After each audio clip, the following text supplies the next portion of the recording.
Hello friends, कैसे हैं आप सब। I hope you all are very well. ये है एमएसडब्ल्यू सोशल वर्क का क्वेश्चन पेपर। एमएसडब्ल्यू मतलब मास्टर्स इन सोशल वर्क, ये आपको पता होगा। इसके रिगार्डिंग कंप्लीट इन्फॉर्मेशन हमने दिया हुआ था और अभी तक बच्चों का फॉर्म सबमिट हो चुका है और सारे बच्चे आ गए हैं एग्जाम के मोड में, ताकि वो हमें कमेंट करेंगे सर लाइव सेशन फिर से शुरू करिए, फ्री ऑफ कॉस्ट। और पेड वाले बच्चों का सिलेबस मैंने खत्म कर दिया है, इसलिए आप वो भी देखेंगे और यहीं से सीखेंगे। साथ ही साथ जो क्रैश कोर्स जो ज्वाइन करना चाहते हैं वो कर सकते हैं। सबसे पहले पीवाईक्यू देखो, सिलेबस समझो और उसके बाद तैयारी करो। ये मैं आज से नहीं कह रहा हूं, आईएएस तक का एग्जाम निकालने का यही तरीका है। आप नहीं फॉलो करोगे एग्जाम नहीं निकलेगा, हमारा कुछ नहीं बिगड़ेगा। आपको ये देखना चाहिए और आज से ये सीरीज स्टार्ट हो रही है, कंटिन्यू रहेगी। चलिए मेरे प्यारे साथियों, स्टार्ट करते हैं हम लोग।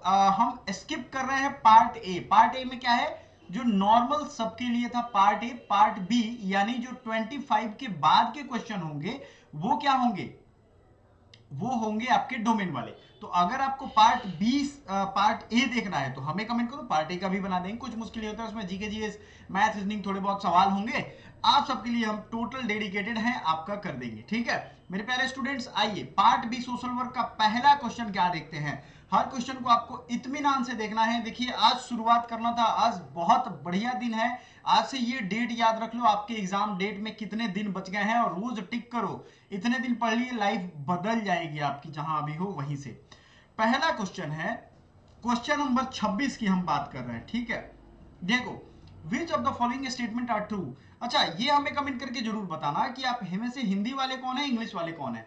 अभी मैं फिलहाल एक बार हिंदी दिखाऊंगा, वीडियो स्टॉप करके देख लेना। अगर इंग्लिश वाले होंगे तो इंग्लिश पे स्टॉप करके देख लेना। ठीक है, मुझे जानना पड़ेगा ताकि मैं उन स्टूडेंट्स पे ज्यादा ध्यान दूं। नहीं बताओगे तो मैं अपने हिसाब से करूंगा, कोई दिक्कत नहीं है। पहला क्वेश्चन है, देखो पहला है निर्गुण और उलट बासी पोयम जो है ये बुद्धिस्ट ट्रेडिशन से है। नहीं भैया, बुद्धिस्ट में त्रिपिटक है। समझ में आ गया आपको कौन सा पिटक है, त्रिपिटक। तो बुद्धिस्ट वाला होगा नहीं, तो ए तो ऑप्शन से हट गया। मेरे प्यारे साथियों, जब ए ऑप्शन से हट जाएगा तो आपके पास जो बच जाएगा उसी में सोचोगे, है ना।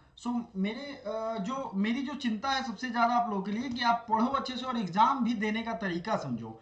एग्जाम देना अपने आप में एक जादुई चीज है। ठीक है, बहुत लोग पढ़ते हैं, एग्जाम क्यों नहीं निकलता है। ए जब यहाँ रॉन्ग हो जाएगा तो जहां जहां ए है उनको इलिमिनेट कर दो आप। तो सिर्फ इसमें ए है, खत्म हो गया।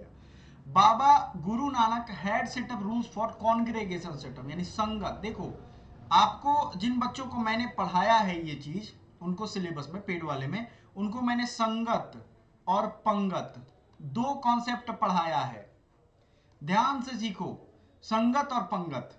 अब ये संगत क्या है भाई, सभी लोग मिल करके जब प्रभु का नाम लेते हैं उसको संगत कहते हैं। ठीक है, और लंगर का कॉन्सेप्ट होता है। तो लंगर तो जानते हो आप लोग, खाते हो क्योंकि ये पॉपुलर है, बट संगत का बहुत कम लोग जानते हैं। ठीक है, सिख धर्म वाले ही जानते हैं। तो ठीक है, ये देख लिया हमने। ताक तज किराज literally collection of letters is a work of Sufi master Amir Hasan सिजदी Dehlvi. देखो भैया, ये जो था ना, जो मुगल दरबार में म्यूजिशियन रहते थे उनकी बायोग्राफी है, ना कि इनके बारे में है। तो सी तो खत्म हो गया। तो सी जहां जहां है उनको आप छांट दो। तो अब तो बताओ, आपको आंसर मिल गया। अब तो आंसर मिल गया आपके पास। इसको कहते हैं इलिमिनेशन मेथड। अब देख लो क्वेश्चन किस किस लेवल के हैं और सिलेबस में ये सब दिया हुआ है। आप ये भी नहीं कह सकते कि सर सिलेबस से बाहर है। कबीर सूरदास भक्ति मूवमेंट पढ़ना है भाई। ठीक है, मेरे प्यारे साथियों, जो हिंदी वाले बच्चे हैं उनको तो उनके लिए रुकना पड़ेगा, तो मैं रुक जाता हूं थोड़ी देर। ये है आपका, वीडियो पॉज कर लो, क्वेश्चन देख लो। ठीक है, चल हिंदी वाले बच्चों का हो गया होगा आई थिंक। और जो बच्चे टेस्ट नहीं लगा रहे हैं, सीओ क्यूपी 11 वाले, ठीक है, उनको आपको ध्यान रखना है।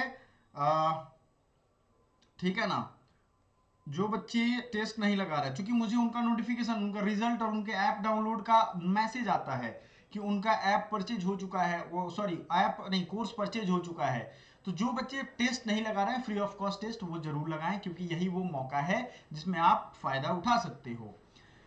ठीक है, चलो 27 नंबर क्वेश्चन देखो। अथॉरिटेरियनिज्म हिंदी में भी है, ऐसा नहीं है, अधिनायकवाद इसको कहते हैं। तो अथॉरिटेरियन एक्चुअली होता है अथॉरिटेरियन, फिर इज्म लग गया। Is a political system that facilitates people participation in government. Authoritarian में पीपल्स पार्टिसिपेशन होगा, आप सोच सकते हो। ऑथोरिटेरियन का सीधा मतलब, उतना डिटेल में नहीं जाऊंगा, आपके लिए लेमन लैंग्वेज में समझाता हूं, जो अपने अथॉरिटी को इतना कस के रखे कि किसी आम जनता को कुछ हवा ही ना लगने दे। जैसे आरटीआई को बंद कर दे, अब आम जनता को कुछ पता चल पाएगा? कुछ नहीं। आ जाओ, अब आ जाते हैं bilateral descent is a system of tracking kingship through both and men women. ठीक है, मेन एंड वीमेन। पहले तो ए गलत हो गया ना, तो ए को हटाएंगे, कहां कहां ए है, यहां है, इसको कर दिया खत्म। क्वेश्चन इजी नहीं है, देखो आराम से। Bilateral descent is a system of tracking kinship through men and women. चलो इसको रहने देते हैं। Assimilation is the experience of isolation resulting from powerlessness. Assimilation का क्या मतलब होता है? किसी को जब हम अपने में मिलाते हैं ना, उनको अपने की तरफ ले आते हैं कि आओ भाई तुम भी बैठो, उसको एसिमिलेट करते हैं। अब ये करा, assimilation is the experience of isolation, isolate माने अलग करना, रिजल्टिंग फ्रॉम पावरलेसनेस। तो ये एसिमिलेशन कैसा होगा भाई?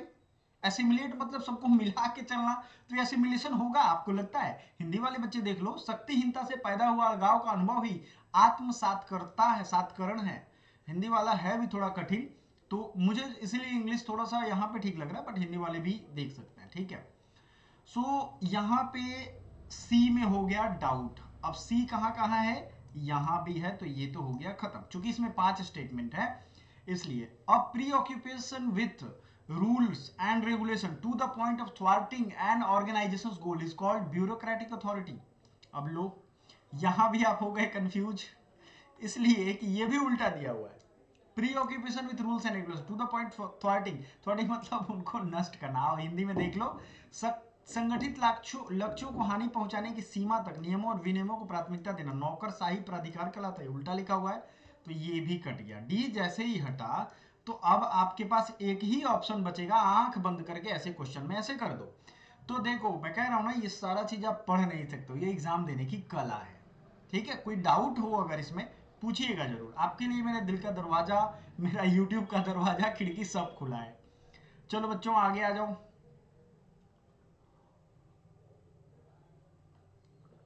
बॉन्डिंग और natural attraction among group members is known as cohesiveness. चलो ये मान लेते हैं, ठीक है भी। Listening is a biological activity, listening सुनना, सुनना देखो, that involves bio receptor cells. ये भी बात करेंगे हम, एक्चुअली ये साइंस एंड टेक का भी मामला है। Decoding is taking ideas cues and giving them meaning. जी हाँ, ये तो सही है, तो सी सही हुआ। ए और बी पे भी सही है, बट बताएंगे आपको। Association of dream, association and dream interpretation are important methods in psychoanalysis. Dream analysis भी किया जाता है साइको एनालिसिस के तहत, मतलब साइको एनालिसिस एक पूरा प्रोसेस है, बहुत ब्रॉड प्रोसेस है, इसमें इसका रोल है। Values are the cognitive components of attitude that provide base on which attitude stand such belief in God, such as belief in God.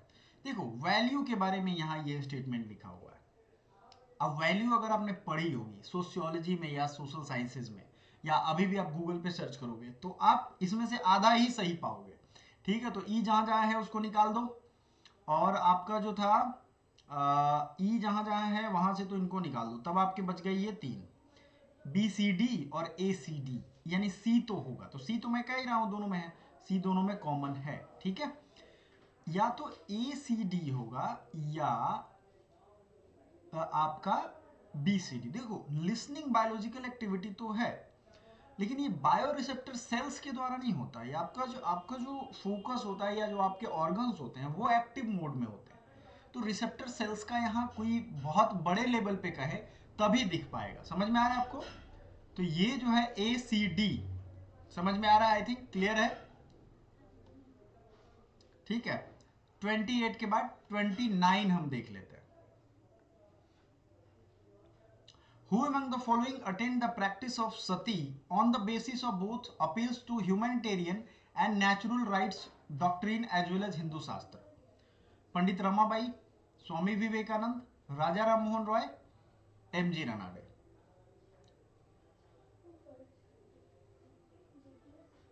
ठीक है, ये क्या है? Who among the following, Hindu शास्त्रों के अनुसार ह्यूमैनिटेरियन एंड नेचुरल राइट्स जो है सती के अकॉर्डिंग जो वायलेट हो रहे थे, इस पे किसने अवेयरनेस फैलाया? तो राजा राम मोहन रॉय ने ये फैलाया था।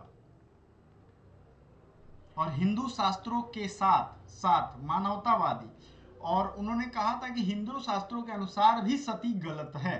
कहा था, आप याद करो जब वो प्रचार कर रहे थे 1829 के एक्ट के पहले उन्होंने बहुत मोबिलाइजेशन किया है ना, याद रखिएगा।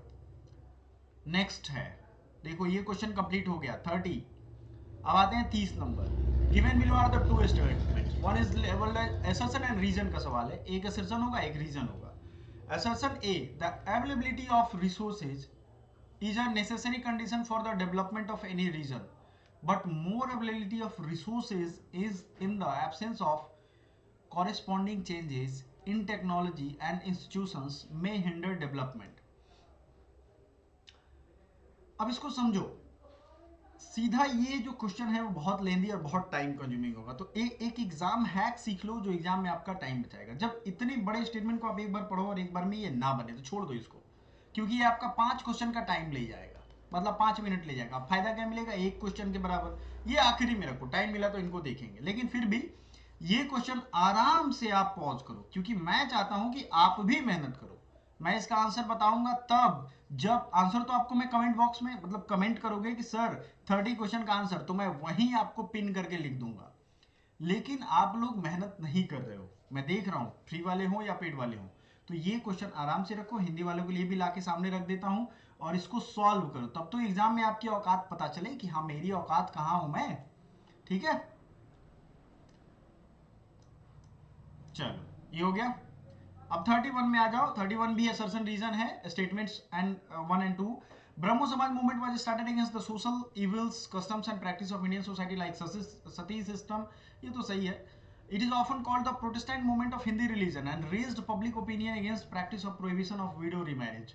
देखो जहां तक बात है ये इसमें का आधा सही है, ठीक है, आधा गड़बड़ है। द ब्रह्म समाज movement gave self reliance and propagated वैदिक रिलीजन टू द पीपल।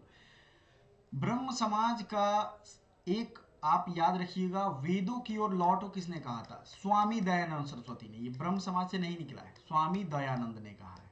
समझ में आया?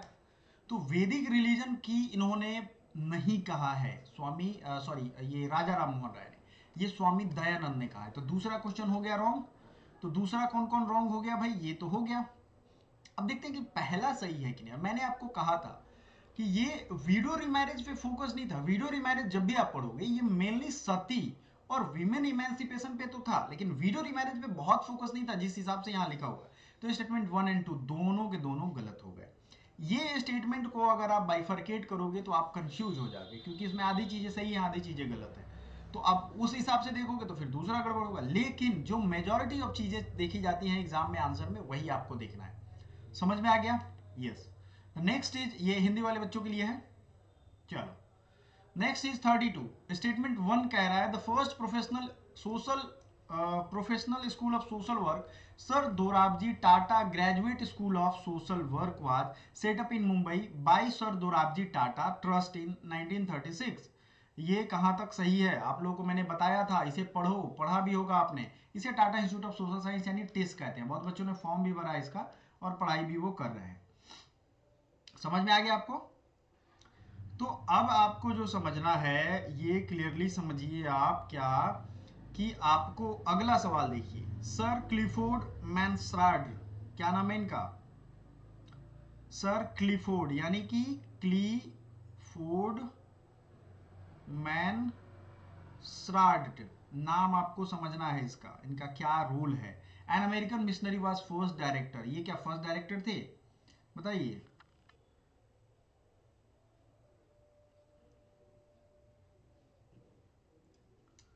ठीक है। Who later founded a settlement house called Nagpada neighbourhood house. ये आपके लिए यहाँ दो सवाल है। तो फर्स्ट डायरेक्टर तो ये भैया हैं, ये भी क्वेश्चन सही है। फर्स्ट डायरेक्टर तो ये हैं। अब नागपड़ा सेटलमेंट हाउस के बारे में आपको पढ़ना पड़ेगा, क्योंकि सेटलमेंट हाउस सोशल वर्क का ही पार्ट है।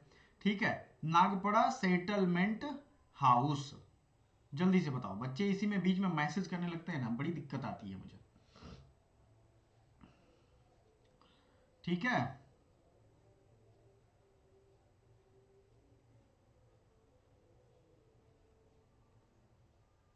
कौन किसी ये इन्होंने किया था कि नहीं, तो इन्होंने किया था, ठीक है। ये दोनों चीजें इनकी सही है मेरे प्यारे दोस्तों। ये दोनों जो दोनों ट्रू हैं, आप ये रट भी सकते हो, ये आपके काम का। सोशल वर्क का पहला graduate institute of social work वही था, sir Dorabji graduate institute of social work उसका नाम था। हिंदी वाले बच्चे देख लो, बहुत बड़ा रोल है। टाटा फैमिली, टाटा की जो पूरी खानदान आप कह सकते हो, वो बहुत लिबरल और बहुत डोनेशन में वो बड़े रहे हैं। The motto of liberty equality fraternity was originated first time, तो ये फ्रेंच रिवॉल्यूशन से आया है। तो इसमें मैं ज्यादा टाइम नहीं लूंगा। अगर आपने हमारी पॉलिटी और कॉन्स्टिट्यूशन की क्लास को सीरियसली पढ़ा होगा, ज्यादा क्लासेस नहीं, 30-40 क्लासेस भी अगर आपने किया होगा, जिसका पूरा एक प्लेलिस्ट है, मैं ईमानदारी से कहता हूं, बच्चों का रिजल्ट नहीं होता है ना उनकी वजह से नहीं होता है। वो दूसरे को बोलेंगे सर आप नहीं पढ़ाते हो, सर आप पढ़ा दो। अरे वे पढ़ते ही नहीं हो तुम, दूसरे क्या पढ़ा देंगे तुमको? तुम पढ़ोगे तो तुम्हें कोई पढ़ाने वाला होगा, कहीं से ढूंढ के पढ़ लोगे। सब कुछ मैंने पढ़ाया है, लेकिन वो ध्यान से देखेंगे ही नहीं, ठीक है। ये जब उनको मैंने बेसिक ऑफ कॉन्स्टिट्यूशन पढ़ाया था, उसी समय बोला था कि फ्रेंच कॉन्स्टिट्यूशन में ये स्लोगन यूज होता था, लिबर्टी इक्वालिटी एंड फ्राटर्निटी, और यहीं से हमारे देश में लिया गया है। पंचायती राज वाज कॉन्स्टिट्यूशनलाइज्ड थ्रू 42nd 44th, ये तो इंदिरा गांधी का कारनामा है, ये 47 उसके बाद के कारनामे हैं। 73rd 94th, बोलो कौन सा होगा? अब इसमें तो मुझे नहीं लगता है बताना पड़ेगा। 73rd amendment is the right answer. Third जो है, जो नौसिखिए हैं वो प्लीज नोवाइस बच्चे नोट कर लें। 35 क्वेश्चन क्या है? According to constitution of India which of the fundamental for the governance of the country, क्या है फंडामेंटल गवर्नेंस के लिए? तो ये है फंडामेंटल राइट, फंडामेंटल ड्यूटी, या directive principle of state policy. ये क्वेश्चन गहराई वाला है, ठीक है। According to constitution of India which of the following are fundamental for governance of the country, एकदम फंडामेंटल है। हिंदी वाले बच्चे देख लो, भारत के अनुसार निम्नलिखित में से कौन सा देश के लिए मूल आधार है? देखो ये बहुत ब्रॉड क्वेश्चन है, आप लोग को लग रहा होगा मौलिक अधिकार बहुत जरूरी है देश के लिए, या मौलिक कर्तव्य है, या ये दोनों दे रहा है यहाँ पे, या डीपीएसपी राज्य के नीति निर्देशक तत्व। तो अगर आप डीपीएसपी को अच्छे से पढ़े होंगे, directive principle of state policy, ठीक है, उसमें सुप्रीम कोर्ट में जजमेंट्स के थ्रू ये बात कही गई है, this directive principles are fundamental in the governance of country. तो कुछ डिसीजन अगर लेना हो तो इनके बेस पे भी ले सकते हैं। ये कब आई थी बात, याद करो, कब आई थी बात? जब ये बात, आप तो क्लियरली जानते हो कि फंडामेंटल राइट और डीपीएसपी में अगर टकराव हुआ तो who will win? Fundamental right. लेकिन अगर ये बात को ध्यान में देखोगे तो आप ये हो जाओगे, है ना? समझ में आया? इसका सबसे बड़ा उदाहरण जो है वो रिजर्वेशन है। चलो आगे बढ़ते हैं। Statement 1, judicial review is the power of judiciary examine constitutionality of legislative enactments and executive orders of both central and state governments. देखो प्यारे बच्चों, मैंने जब ऑल इंडिया रैंक 1 हासिल किया था ना, उस टाइम बीएचयू का अपना एग्जाम होता था, ठीक है, और मैंने सिर्फ राइट क्वेश्चन किए थे, रॉन्ग मैंने किया ही नहीं था। समझ में आ गया? तो ये क्वेश्चन आखिरी है आज के लिए। अब कल जो बच्चा लाइव आएगा उसको हम पूरा का पूरा बता देंगे, सब कुछ समझा देने वाले हैं, और ये सेशन तब तक चलेगा जब तक आपका एग्जाम ना हो जाए। सो इस क्वेश्चन को देख लो आप, जुडिशियरी का एग्जामिन करता है, सही बात है। द फ्रेज जुडिशियल रिव्यू है नोवेयर यूज्ड इन कॉन्स्टिट्यूशन, ये भी सही है, हमारे कॉन्स्टिट्यूशन में लिखा है नहीं, ठीक है। जुडिशियल रिव्यू का पावर है हाई कोर्ट और सुप्रीम कोर्ट का, ये हमारे में है, लेकिन ये कहीं रिटन नहीं है, तो बोथ स्टेटमेंट्स आर ट्रू। सो मिलते हैं कल के क्लास में, आपके इंटरेस्ट पे डिपेंड करता है मेरा क्लास, अदरवाइज सीयूईटी यूजी का फॉर्म अब आ जाएगा, हम यूजी में बेस्ट हो जाएंगे तो आप ये मौका गंवा दोगे। सो मैं देखता हूं क्या रिस्पॉन्स है आपका, फिर मैं डिसाइड करूंगा बाकी की classes. Thank you so much.